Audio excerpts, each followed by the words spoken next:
Les riches. Certainement, les gens vont commencer à sursauter à entendre cette phrase. Il n'existe aucun Congolais riche. Certainement, les gens vont commencer à sursauter à entendre cette phrase. Je vous défie de me donner le nom d'un Congolais riche au Congo. Lorsque je parle de richesse, je parle de richesse prouvée. Je ne parle pas de voleur. Vous n'avez aucun aujourd'hui homme d'affaires congolais qui fait du business dans soit l'industrie ou quelque chose que l'on peut voir et dire que oui, ça c'est tel businessman venant du Congo. C'est pour ça que je réitère mes propos. Il n'existe au Congo aucun homme riche. Tout le monde est pauvre. Le Congo-Brazzaville, donc la République du Congo, est le pays où il y a une particularité. C'est-à-dire que vous avez des gens qui payent des artistes pour que leur nom soit chanté tous les jours.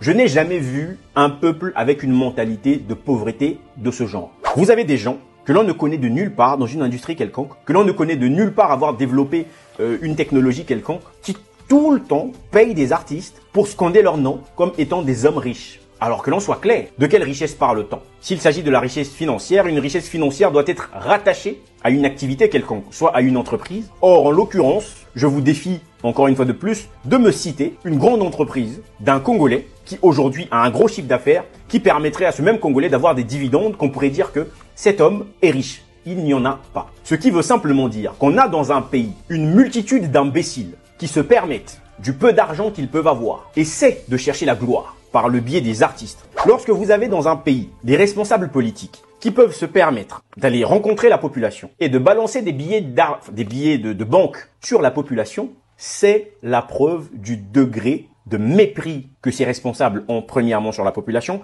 mais c'est aussi la preuve du degré d'aliénation sur lequel nos responsables politiques font ces choses. Et vous avez toute une population qui pense que c'est normal d'être dans un pays qui souffre, je le signale, on n'est pas aux États-Unis, qui souffre énormément, dans un pays qui peut connaître des crises financières, et qu'en même temps, vous avez des politiques qui balancent des billets de banque. Je peux comprendre qu'un adolescent de 15 ans qui vit son époque veuille prouver effectivement à ses amis qu'il a plus de belles chaussures qu'eux, qu'il a plus de, je sais pas, qu'il a un meilleur téléphone. C'est tout à fait normal, c'est quelque chose qui est lié à son âge.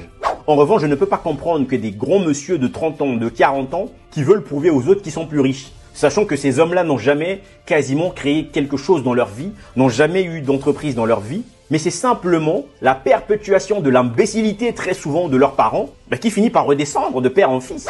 Lorsque vous avez un père voleur qui a grandi, qui a travaillé dans le vol, qui a fait des enfants qui ont grandi dans le vol, les enfants prennent le relais, volent l'argent de leur père, et cet argent n'est pas utilisé, croyez-moi, pour construire des maisons ou faire du business. Non, cet argent est simplement utilisé pour aller dans des boîtes de nuit, prouver qu'ils sont riches.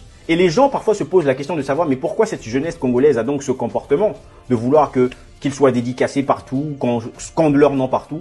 Mais c'est simplement parce que vous avez une génération de parents qui ont tellement été imbéciles qu'ils ont inculqué leur imbécilité chez les enfants. Ça, c'est une réalité. Dédicacer une personne, c'est pas mauvais.